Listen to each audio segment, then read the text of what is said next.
everybody. Hello, everybody. My name is Simi Ladipo, and I will be talking on from zero to value. And I'm here for you guys, right? And I'm not here for the adults in the room, but I'm here to talk to you, because I know I was once in your shoes. And I'm going to be saying my story. And my story is going to be a little bit different from those you've been hearing before. And this is because my topic is just like my story. So the topic is zero to value, means that starting from zero. I started from zero in the sense that I grew up in a household where we had little involvement of our parents in our education. So I went to secondary school here in Kano. I went to Salsa College. Mommy is here. My parental is here, Mr. Jamila Saleh. Thank you. I went to Salsa College. And then from Salsa College, we moved from Kano to Ekiti State. So in Ekiti State, the whole terrain is quite different, right?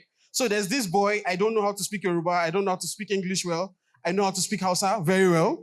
And then I went to the land of Yoruba, and I'm a Yoruba boy with a Yoruba name, but have no clue of how to speak Yoruba. I was just there, and then it was very difficult. So all my life, again, and it was a boarding house, I have been alone. I was alone over there, trying to learn. I took my life in my hands, trying to study, trying to understand what life is in general. So my problem in life was that I wasn't an A student, and I was compared a lot. So I'm from a family of 5. 2 boys, 2 girls, 3 boys, 2 girls. The 2 of my elder brothers are great mathematicians. They are science students. My 2 sisters, one is a linguistic. She's so good in English. My other sister is so good in business. And me, I'm just there, this fat boy. And the only thing he knows is food. So I wasn't an A student, I wasn't a B student, I wasn't even a C student. I'm not even going to lie to you.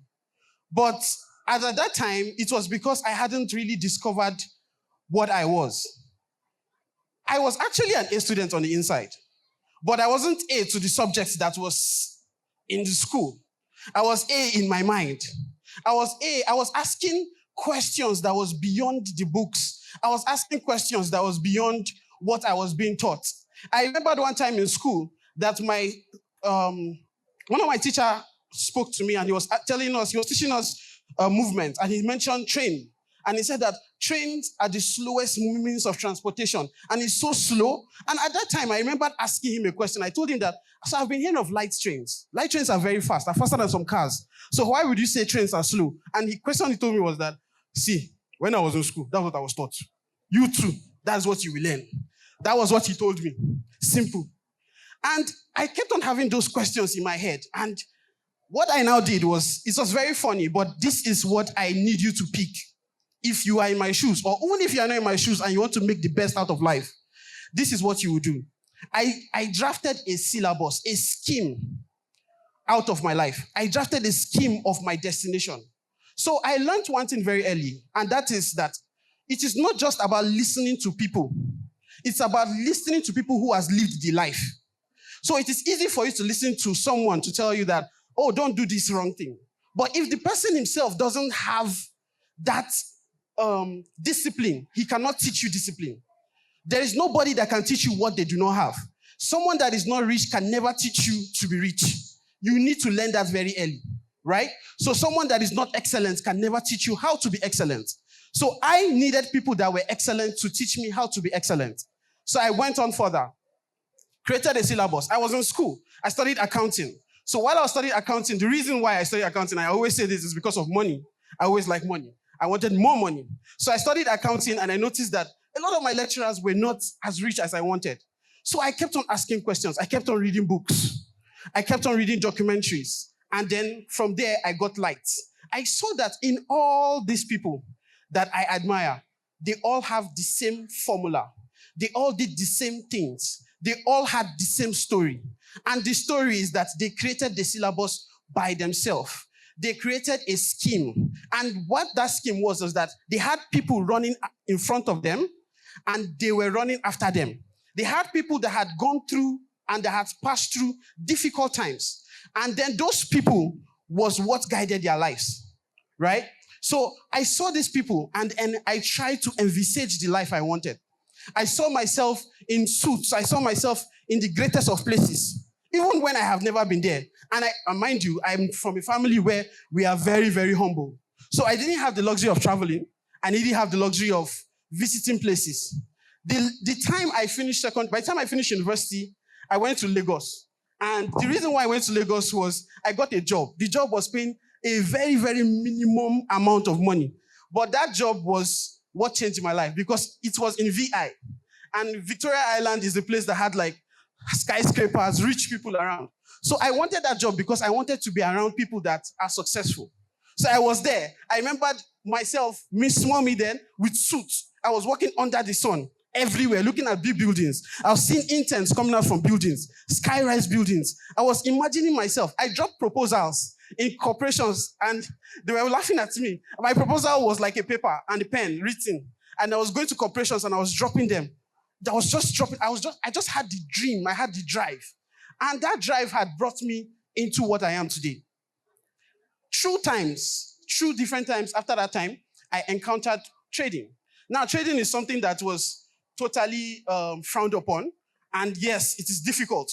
But yet, I've seen a lot of people become successful in it. So yes, I became an investor. I wanted to be an investor. So I went into the forex market, the stock market, and the crypto market. I diligently studied this market. I studied it as if my life depended on it. Now, the good thing about school is that school will not only teach you how to read and write, but it teaches you how to learn. So if truly you being an A student is you being able to learn, it's not you being a student as a grade, it's you being able to learn. So once you are able to learn, once you are able to understand things, there is nothing, you are going to be limitless. So at that point, I knew that I was limitless. So I started studying the forex market, the stock market, the crypto market. It was so difficult. It's a difficult terrain. But I studied it. I went into these systems. I met people. I tried, put myself on difficult places alone. And then from there, we decided that, okay, I am going to become... The point of the whole thing was that as at the time I had gotten to where I was desiring, I didn't know I have gotten there because of the desperation, the drive to where I was going to. I remembered I had a book, I had a jotter then in school that had written my goals. So the goals had like people that I was going to help.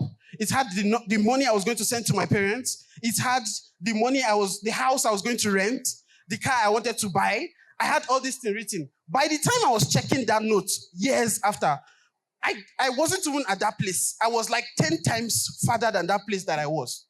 But this is the drive that comes from determination, that comes from focus, that comes from knowing what you want. And even if you do not have people around, it is not an excuse for failure.